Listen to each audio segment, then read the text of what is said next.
She finally brought football back home in July 2022, but now it's time for the next chapter. I want to focus on her for a second because her record at the Euros is phenomenal, 100% record. She has never lost a game at the European Championship, and she's been in the last 4 majors in the finals. That's an incredible CV to have, isn't it? I don't think anybody can match that. She's a winner in every way, shape and form, and not just with one team, but a couple of teams. But she's also a change maker. You look at the impact she's had in England on our game and the legacy of 2022. It's extraordinary achievement, but it doesn't stop there. If you want to keep doing that, you have to evolve. And even with tough decisions she's had to make with squads, that's the realities of being at the very top, and she's demonstrating she's got those qualities. She has to make tough decisions, like Emma's saying, that is the manager's job, and sometimes you have to be ruthless. She hasn't really put a foot wrong in many places, though, has she? I know, that's why I'm nervous now, Laura. I touched wood when you said that a minute ago. But, look, I mean, like Emma said there and yourself, she's won back-to-back European Championships. She's taken 2 different teams to World Cup finals. We have the most experienced manager, I believe, out there. And the decisions that she's made, we've never had to doubt, and I hope that massively continues. But I'm not going to lie, at this point now, when we're 5 or so minutes away from kick-off, I'm nervous. We've been waiting for this moment since we held it in 22, so let's go again. So far, it is very much France's half. Sarina Wiegman with some thinking to do at half-time and perhaps some changes as well. Let's go straight into that goal, because you guys were speaking about Cascarino and constantly watching her. She made it very difficult for England in that first half, Emma. I mean, she's a world-class player, and in world-class form. I've been watching her in the NWSL, and she's been by far and away the best player in the league. So I wasn't surprised to see her on the team sheet. And you can see here, she's a push and run player, but she can go both ways. And I think she's caused the England back four a number of problems. Again, luring Jess in, quick feet. She can change the positioning of the ball all the time, and she constantly goaded Jess, I think, the whole half. But I think England need to support Jess Carter a little bit. You see how narrow the 2 centre-backs are. Almeida, again, good play from her. I think she's played really well at right-back. But look at the distances between Jess and centre-backs. Dragged out, Alex Greenwood in that case, and Leah Williamson. And I think they've been bullied, England, all over the pitch. And yes, Cascarino has been the spark on the right-hand side, but especially in the middle of the park, that's where I think France have dominated the game. They made that finish look quite easy, Laura. Yeah, it seems easy, but I think what was really interesting to see in this half, there was like 2 halves in this half.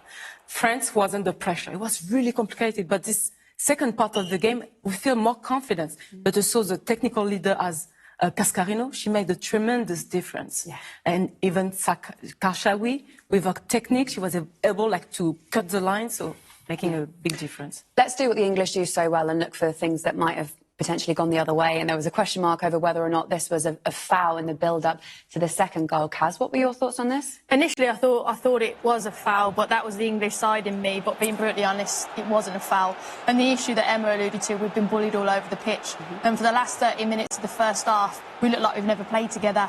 How we've let this happen, like 2 players over there, Lucy Bronze and Leah Williamson, and she gets out of it in this situation. Look, it's not a foul.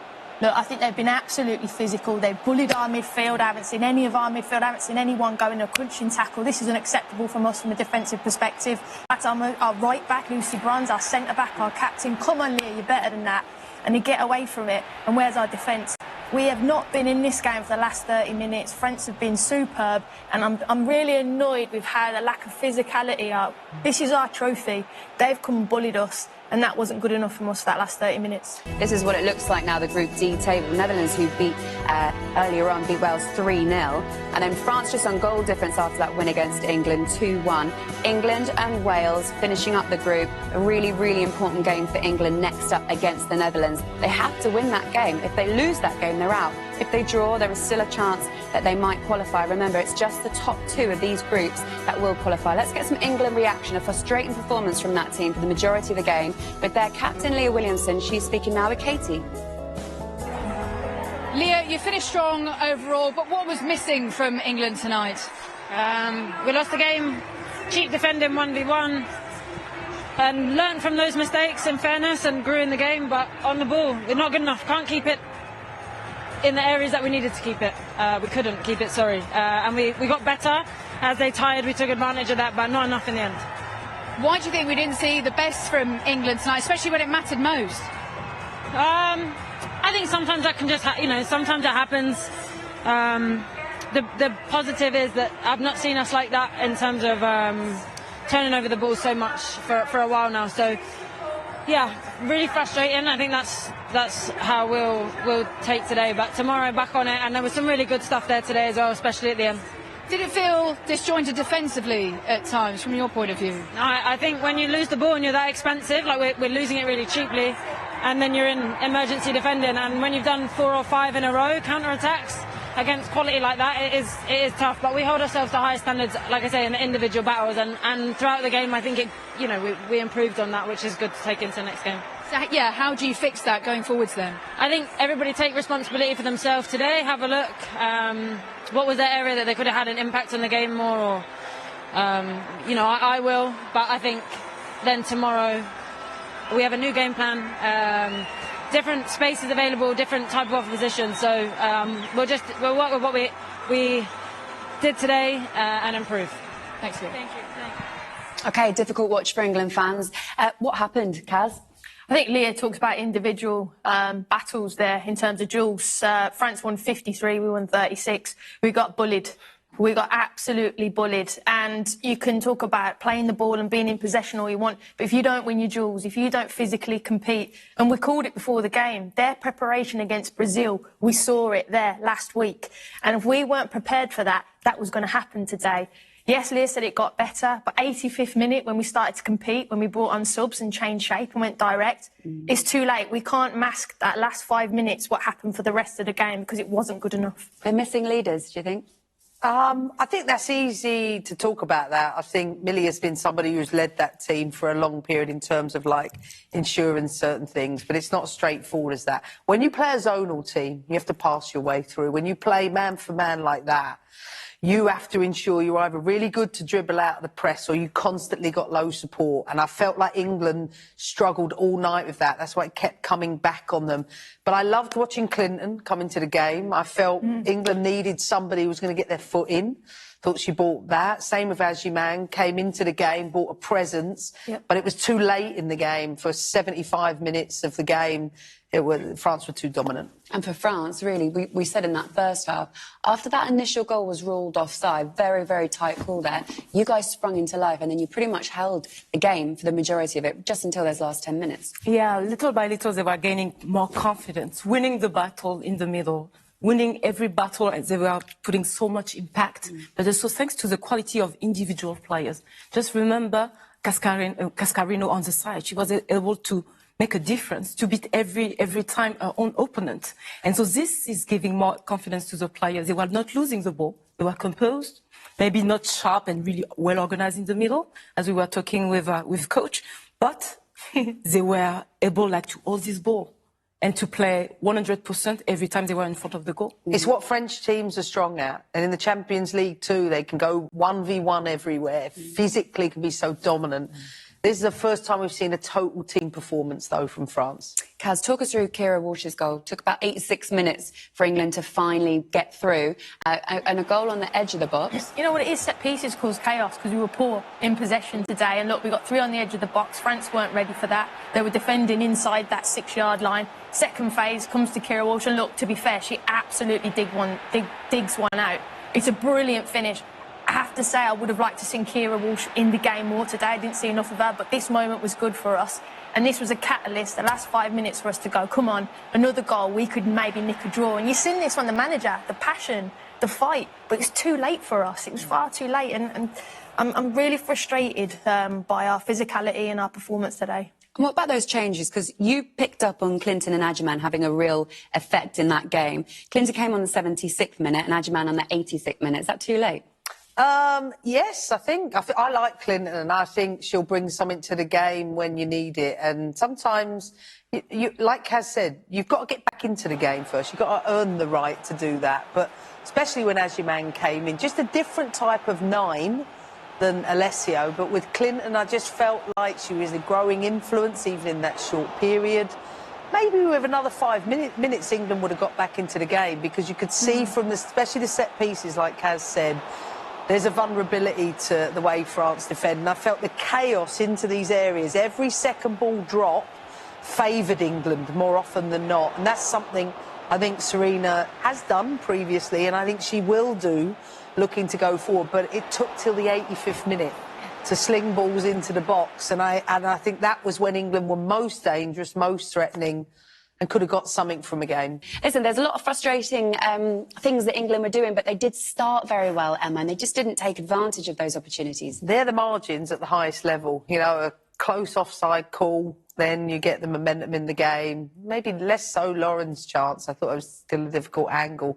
But that was the difference in those early parts. It almost galvanised the French team. It woke the French team up, I think, who started poorly, and I think from there on in they were the dominant side. OK, let's see what the manager thought of England's performance. Sarina Wiegman is speaking with Katie.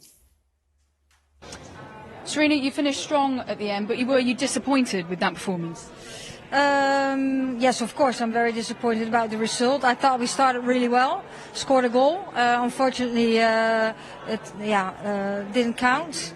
And then we played ourselves a bit out of the game by playing short passes, which really helped them, and not being tight enough.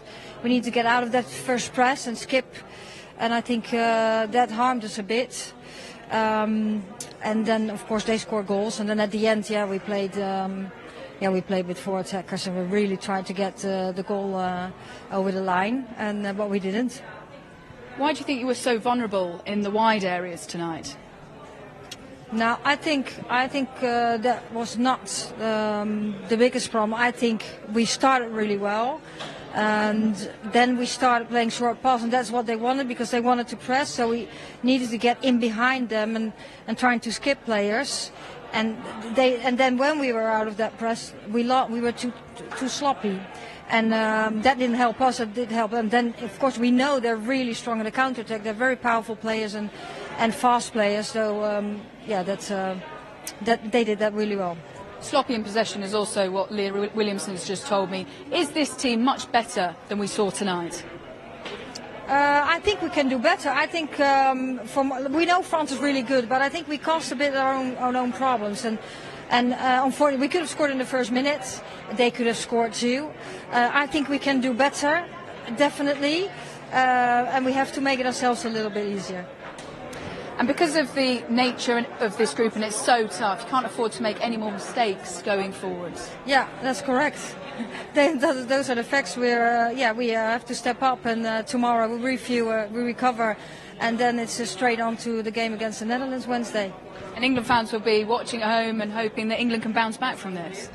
Yeah, of course. That's what we want too. So, this sport, and sometimes you lose games too, unfortunately, but that's part of sport. So for us now, it's really very important we stick together and do the recovery well, talk to each other, and move on. Thanks, Sarina. Thank you. It's almost knockout football from here on out after you lose a game like that against France. Look, it was always going to be the toughest game in the group, and we know that France are one of the favourites. But she's talking about England being sloppy and losing possession, getting the ball taken off them too much. Why is that happening in the opening game of the tournament? Why are those mistakes what England are making? Look, I think she mentioned it there. I think we played into their hands a little bit too much, and we skipped those links and we went a little bit more direct. We saw the success that we got. But look, as much as I was frustrated and harsh and critical, for the last 15, 20 minutes or so on the show, we've got to dust ourselves off. We've got 2 games now. So she has got to put a focus onto the Netherlands now. And sometimes in life you can get too high and too low. This is the part where we've got to move on, and our leaders have to step up. And England, there's been many people that have lost the opening game of a tournament and still got to a final. We still have to believe that. But we've got to quickly wake up and shake ourselves a little bit from tonight's performance. France after that, that was probably France's toughest game in the group as well, wasn't it? It didn't make it look like that, though. Were you quite impressed with how they managed that game? What I really like is the mentality. From first to the end of the game, the will to always want to fight for that ball, to tackle that ball, to be available for one another, to make that run. And we see the goal, the first goal, and the good delivery from Cascarino to Catoto. This is what we wanted. We were expecting to be fast. Now, what is going to be important for France is to stay consistent.